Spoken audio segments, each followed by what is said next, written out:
Did you know that an massive Western Han tomb was discovered only after soldiers reported an looting? Although grave robbers set it ablaze, its unique structure protected over Befai Kong precious artifacts. This site contained NH National Treasure Stone Chamber and dozens of first-class relics. You might wonder, Dap Luhat O owned this tomb and what was found inside. Today, we reveal those secrets. Our story begins in Maymot in Chin Tramchin Moymot near Phoenix Mountain in Shijiazhuang, where two military cooks were out on end supply run. While passing end brick factory, they spotted over 30 men frantically fighting over objects they had dug up from end pits. The soldiers stepped in to stop the brawl, only to realize the men were looting ancient bronzes from an exposed excavation site. When the soldiers intervened, the workers turned hostile, threatening to smash the relics if reported.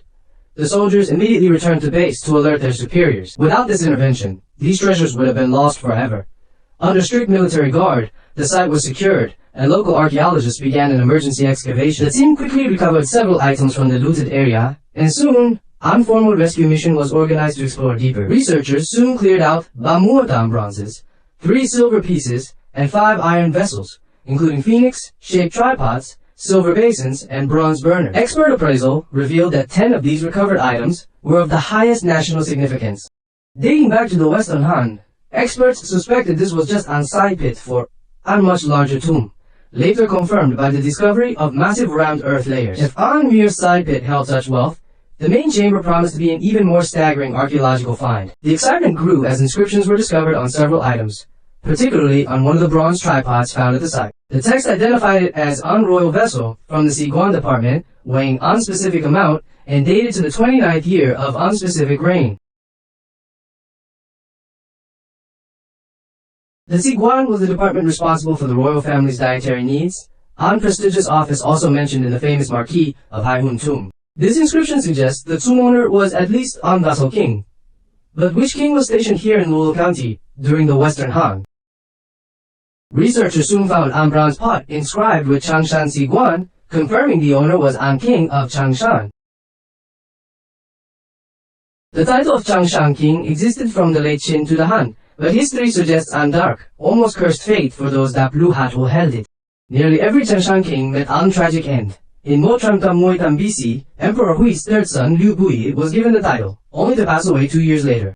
His brother Liu Hong took the title next, eventually becoming an puppet emperor in Motramtam Moibon BC, before his own short reign ended. These kings were mere pawns of Empress Dowager Liu Ji. Emperor Hui died at Haimoibon, and his successor Liu Gong was eliminated by his own grandmother. Liu Hong and his brothers were eventually eliminated by opposing factions. Dabluhat-U claimed they weren't the rightful heirs. Could the owner of this tomb be one of them? The inscription 29th year of Xiaojian on the tripod became the crucial clue for identifying the occupant of this Phoenix Mountain tomb. This specific date points toward An Long, reigning monarch, narrowing down the historical possibilities significantly. Liu Shun was An Changshan King, appointed by Emperor Jing. History records him as an reckless and lawless ruler that Luhat-O indulged in excess. Because he was Emperor Jing's favorite youngest son, Emperor Wu allowed him to remain king for Bamuihe years. After Liu Shun died, his son Liu Bo took over, but the family curse struck again, and he was soon deposed. An top-tier archaeological team was sent to investigate further. Surveying the site at Gaozhuang village, they found a massive dome-shaped tomb measuring over Ba-Moy-La meters by Ba-Moy-Ba meters. 2 paths extended from the central pit. The eastern path was damaged, but the western path was uniquely unfinished, like an abandoned construction project. The eastern path was Angu slope, while the western one featured Bamoy tombstone steps, a layout quite different from typical Han vassal tombs. Another unique feature was an 4-meter wide corridor encircling the entire burial chamber, where the soldiers had first spotted the bronzes. During the Han Dynasty, the elite believed in serving the dead as if they were still alive, leading to elaborate underground residential structures. This period saw an transition from simple pits to complex stone and brick chambers that resembled real houses, including these corridor designs. Experts believe this belonged to Liu Shun, as an similar corridor was found in his consort's tomb nearby.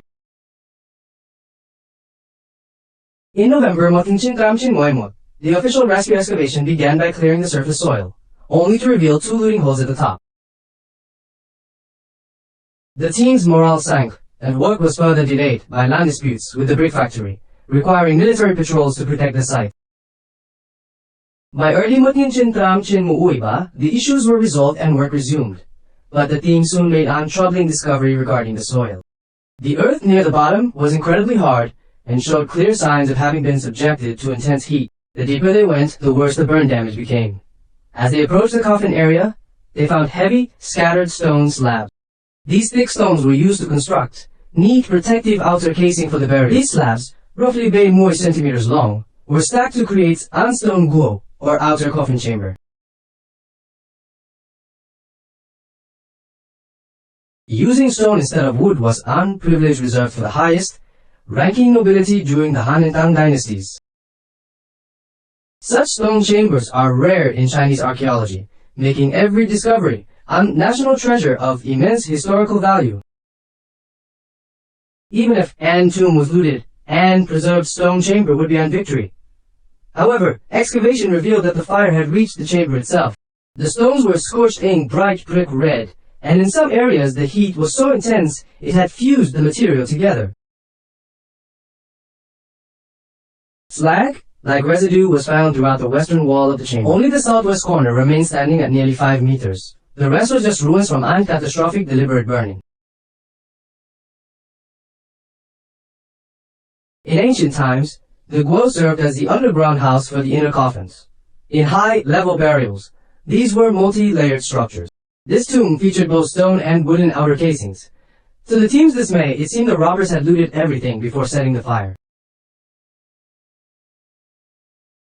After a year of hard work, finding an empty, charred chamber was a heavy blow for the archaeologists on site.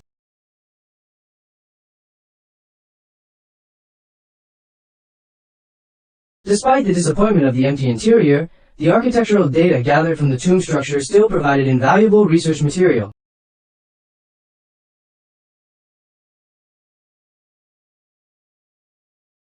Experts believe the looting and fire occurred during the chaotic wars between the northern and southern dynasties to cover up the crime. The fire burned so thoroughly, meters underground, because the two looting holes acted like chimneys, creating an perfect air draft. While clearing the eastern path, they found an unique meter long wooden pole reinforced with iron rings stretching toward the chamber. This massive pillar was likely used to lower the heavy stone components or the coffin itself during the funeral rites.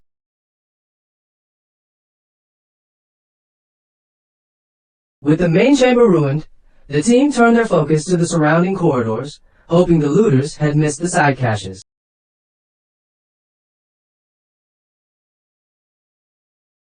The northeast corridor had already yielded Sao items. Moving to the northwest, they dug 5 meters deep to find 2 large, decayed wooden boxes. These boxes were meters long, and though the wood was fragile, they preserved a layout similar to early wooden burial chambers.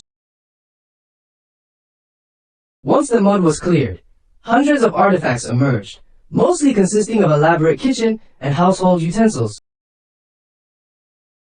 Though mainly pottery, these pieces were massive, beautifully crafted, and some even featured colorful paintings or tin coatings.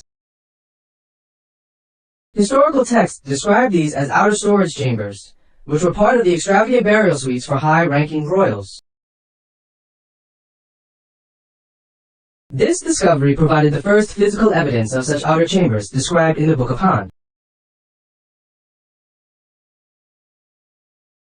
The Gaohuang tomb serves as an perfect, real-world example of how these royal Western Han storage structures were actually organized.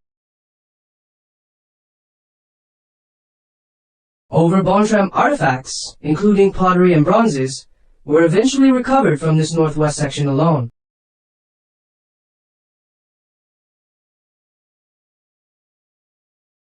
Because the paths divided the corridor, each corner was designed to hold 2 separate storage units for the deceased. In the southwest corner, the layout shifted to 2 parallel units which the team numbered for further analysis. If the first 2 were kitchens, the third unit turned out to be the royal garage, containing real chariots and horse remains. 3 chariots and mueybon horses were found, all adorned with luxurious gold, plated bronze ornaments, signifying royal status.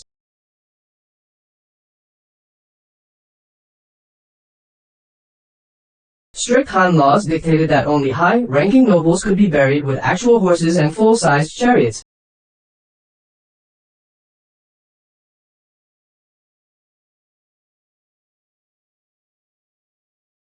These matched historical descriptions of royal travel, featuring specific green canopies and red painted wheels as seen in the records.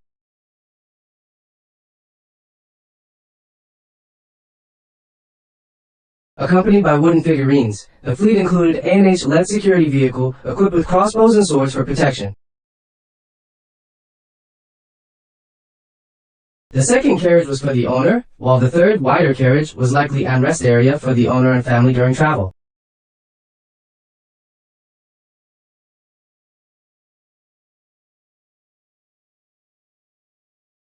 In the fourth storage unit, they found remains of lacquerware, though most had rotted away, leaving only thin traces of paint behind. The sixth unit revealed 9 more miniature chariots, which were symbolic spirit vessels created specifically for the afterlife. Strangely, the 7th unit was completely empty. This mystery wasn't solved until an unsimilar empty chamber was found in Changshan years later. It turns out, this empty space was meant to represent an bathroom, an common feature in the elaborate underground houses of the Han. Finally, the 9th unit served as an granary for food supplies. Altogether, the excavation saved Bei Fei Kong Kong Kong items, including bronzes, iron, and pottery. From ritual tripods to game boards, and even medicinal wine, the cultural value of this find is truly immense. Don't forget to like, subscribe to the ODV channel, and turn on the notification bell so you won't miss any new videos.